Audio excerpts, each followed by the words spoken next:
கடலோர கிராமங்கள்ல மீன் அரிப்புல இருந்து பாதுகாக்கிற அலையாத்தி காடுகளை அழிக்கிறத பத்தி தடுத்து நிறுத்தி அதுக்கு ஒரு வழி பண்ண வேண்டிய அரசாங்கத்துக்கு இதை விட ஒரு முக்கியமான ஒரு வேலை ஒண்ணு இருக்கு. அது என்ன தெரியுமா? அவர் மீன்பிடி துறைமுகம் அமைக்கப்படவில்லை, கடல் அரிப்பு தடுப்புச்சுவர் அமைக்கப்படவில்லை என்கிற ஒரு குற்றச்சாட்டை வைத்திருக்கிறார். என்னுடைய சட்டமன்ற தொகுதிக்கு உட்பட்ட மீனவ கிராமங்களில், குறிப்பாக சாமந்தான்பேட்டை என்கிற கிராமத்தில் மீன்பிடி துறைமுகம் தூண்டில் விளைவு அமைக்க வேண்டும் என்பது நீண்டகால கோரிக்கை.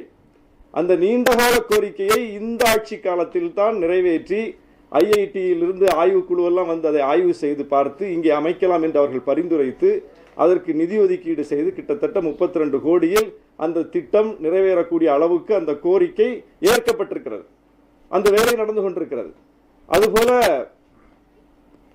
நம்பியார் நகர் என்கிற பகுதியில் கடல் அரிப்பு ஏற்படுகிறது என்று அந்த மக்கள் மிகவும் வருந்தினார்கள், கோரிக்கை வைத்தார்கள்.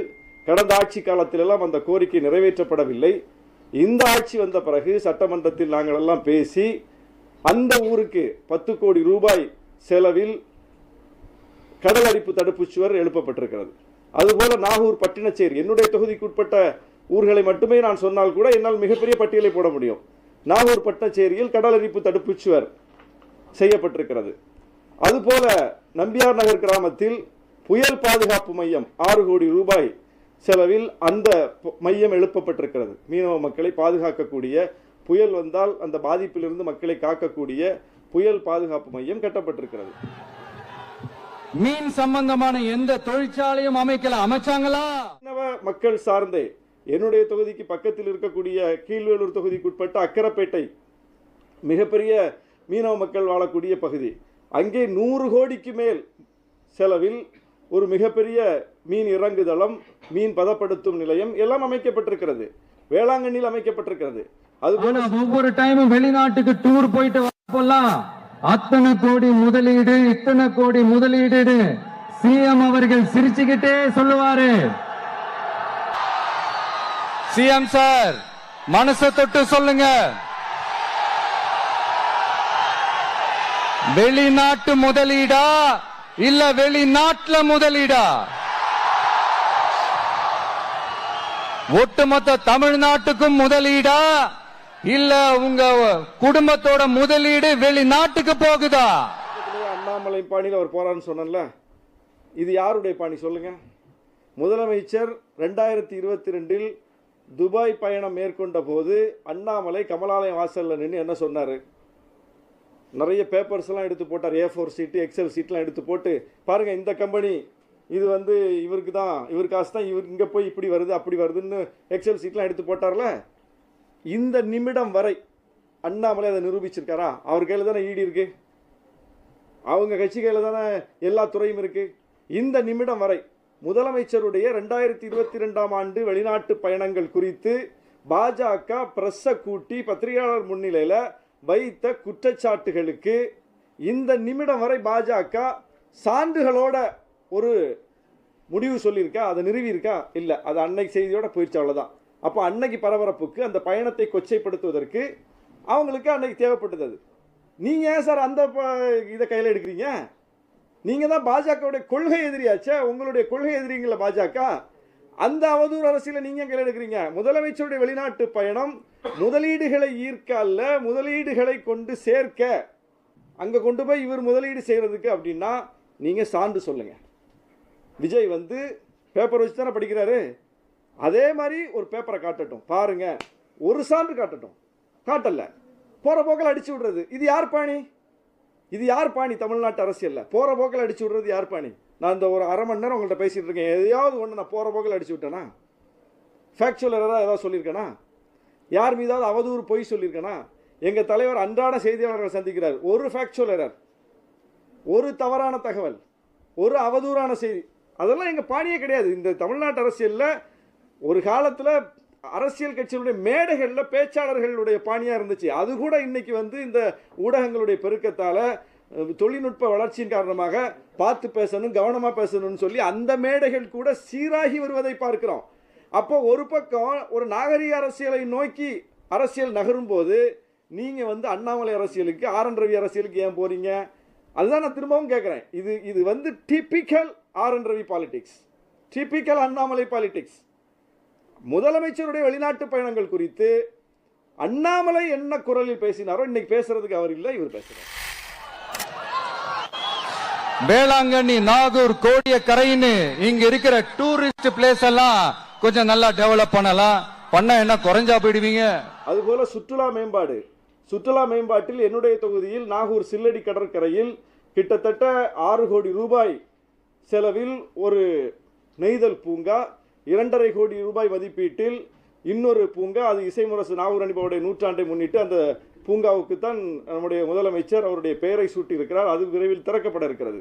பல்வேறு கட்ட பணிகள் சுற்றுலாவுக்கான மேம்பாட்டுக்காக, மீனவர் நலனுக்காக.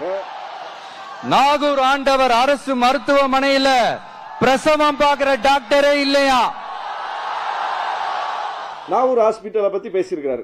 நாகூர் ஆண்டவர் அரசு மருத்துவமனை என்பது 40 ஆண்டுகளாக பழுதடைந்த நிலையில் இருந்த ஒரு மருத்துவமனையை இந்த அரசு வந்த பிறகு முழுக்க அந்த பழைய கட்டிடங்கள் எல்லாம் இடிச்சிட்டு 5 கோடி ரூபாய் மதிப்பீட்டில் புதிய கட்டிடம் கட்டும்படி நடந்து வருது.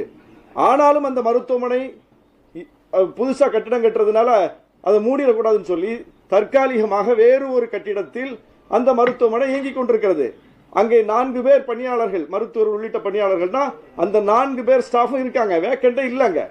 அப்ப இதெல்லாம் அவர் தெரியாமலேயே அங்க வந்து பேசிட்டு இருக்காரு. இந்த அரசு வந்த பிறகு முடிந்த வரைக்கும் ரோஸ்டர் சிஸ்டத்தின் மூலம் வந்து அங்கே பணியாளர்களை, மருத்துவ பணியாளர்களை, மருத்துவர்களை கொண்டு வந்து நிரப்பக்கூடிய பணியை ஒவ்வொரு கட்டத்திலும் செய்து வரக்கூடிய ஒரு சூழலை நம்ம பார்க்கிறோம். மேலக்கோட்டை வாசல் NH மேம்பாலம் கட்டி 50 வருஷம் ஆச்சு. அது சரியா மேம்படுத்தலாம், அதை செஞ்சாங்களா? தொடர்பாக அவர் வைத்த குற்றச்சாட்டு, கோட்டை வாசல்ல வந்து பாலம் வந்து கெட்டாம இருக்காங்க, பழுதடைந்துருச்சு அப்படின்னு சொல்றாரு. கோட்டை வாசல் பாலத்தை பற்றி ஒரு ஆய்வை செய்து, பொதுப்பணித்துறையின் மூலம், நெடுஞ்சாலைத்துறையின் மூலம் ஆய்வு செய்து, அந்த பாலம் ஸ்டெபிலிட்டியா இருக்கு, அது இன்னும் பல ஆண்டுகள் தாக்கு பிடிக்கும், தாங்கும் என்று ரிப்போர்ட் வந்திருக்கு. அப்போ பல ஆண்டுகள் தாக்கு பிடிக்கக்கூடிய அளவுக்கு வலிமை பொருந்தி இருக்கக்கூடிய ஒரு பாலத்தை போய் யாராவது இடிப்பாங்களா? அரசு என்ன கஜானால நிரம்பியா இருக்கு பணம். அப்போ தேவை ஏற்படும் போது தான் அதை செய்ய முடியும். அப்போ அதையும் ஆய்வு செய்து விட்டு ரிப்போர்ட் சாதகமாக வந்ததுனால அது இப்போ தேவையில்லை, அது இடிக்க வேண்டியதில்லை, அது நல்லா இருக்கு, இன்னும் பல ஆண்டுகள் அது தாங்கும் என்பதனால் அந்த பாலம் கட்டல.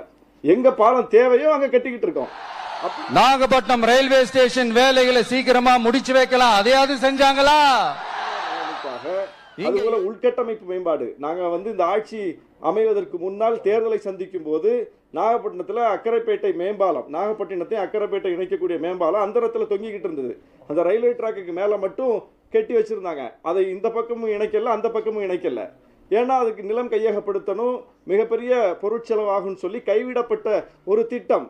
இந்த ஆட்சி வந்த பிறகு நாங்கள் வைத்த கோரிக்கையின் அடிப்படையில் மக்களுடைய கோரிக்கையை ஏற்று 104 கோடி ரூபாய் ஒதுக்கீடு செய்யப்பட்டு அந்த பாலம் கட்டப்பட்டு இப்போது 75 விழுக்காடு பணிகள் முடிந்திருக்கிறது.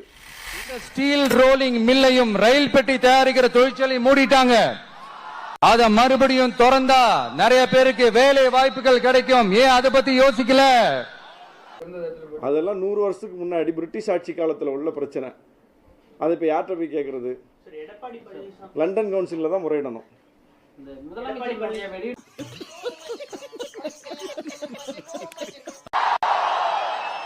மறுபடியும் சொல்றேன், 2026ல 2 பேருக்கு நடுவுல தான் போட்டியே. ஒன்னு இன்னொன்னு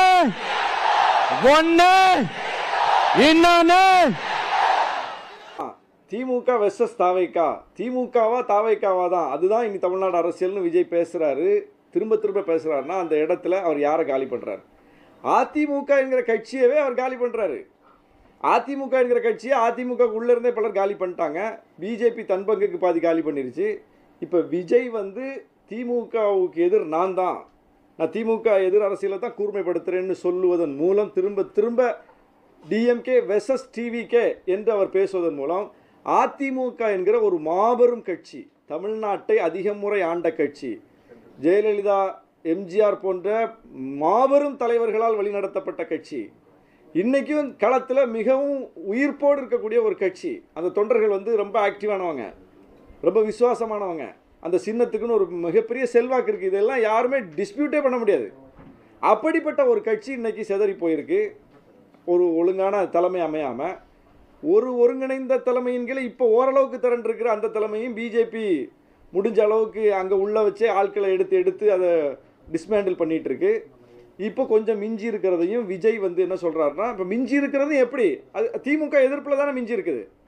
திமுக வெர்சஸ் அதிமுக என்கிற அந்த எதிர் அரசியலில் தான் எடப்பாடி தலைமையில் ஒரு 20 விழுக்காடு வாக்கு என்கிற அளவுக்கு அது மிஞ்சி இருக்கு.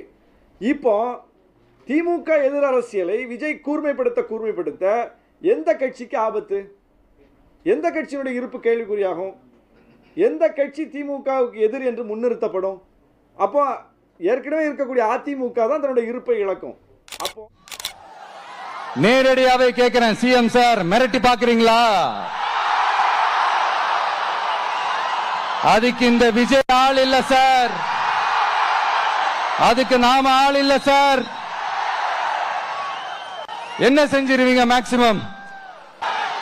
இந்த பூச்சாண்டி வேலையெல்லாம் காட்டுறதை விட்டுட்டு தில்லா கெத்தா நேர்மையா எலெக்ஷனை சந்திக்க வாங்க சார். பாத்துடலாம் சார். அடுக்கி விட்டார், சவால் விட்டு விட்டார், தைரியம் இருக்கான்னு கேட்டுட்டார். முதல்ல நீங்க பிரஸ்ஸை சந்திக்க அந்த தைரியம் இருக்கா உங்களுக்கு? ஒரு கேள்விக்கு பதில் சொல்லுங்க. பத்திரிகையாளர்களை சந்திக்காத தலைவர்களே கிடையாது உலகத்தில். ஊடகவியலாளர்கள் வைக்கக்கூடிய கேள்விகளை எதிர்கொள்வதுதான் துணிச்சல். அரசியல் அந்த துணிச்சல் வேணும். முதல் அடிப்படை தகுதி அதுதான்.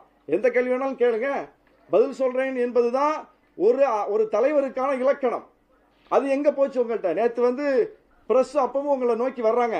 நீங்க அவங்கள வந்து பார்க்காத போதும், அவங்கள வந்து நீங்க பார்க்க விரும்பாத போதும் அவங்க கடமையை செய்றாங்க, மைக்கை நீட்டுறாங்க, உடனே கண்ணாடியை தூக்குறீங்க. என்னன்னு கூட கேட்கறதுக்கு உங்களுக்கு வந்து துணிச்சல் இல்லை. நீங்க துணிச்சலை பத்தி மற்ற தலைவர்களுக்கு சவால் விடுறீங்க. இந்த வன்மத்தை கக்குகிற அரசியல் என்பது யாருடைய அரசியல்? அதுதான் நான் கேட்கிறேன். வன்மத்தை கக்குகிற அரசியல், பொய்யை புரட்டை சொல்லுகிற அரசியல், ஃபேக்சுவல் எரரோடு பேசுகிற அரசியல் யாருடைய அரசியல்? அதனால தான் நான் ரவியையும் அண்ணாமலையும் ஒப்பிட்டு சொல்கிறேன். விஜய் வந்து பொய்யா சொல்ல நாங்கள் என்னென்னலாம் செஞ்சுருக்கிறோம், என்னென்ன பணிகள் நடந்திருக்குதுன்னு ஒரு தொகுப்பாக இன்றைக்கி மக்கள்கிட்ட சொல்வதற்கான ஒரு வாய்ப்பு இது. ஆனால் அவர் உண்மையை பேசுனா அது நல்லது, அவருக்கு நல்லது. பொய்யை பேசுனா அது எங்களுக்கு நல்லது.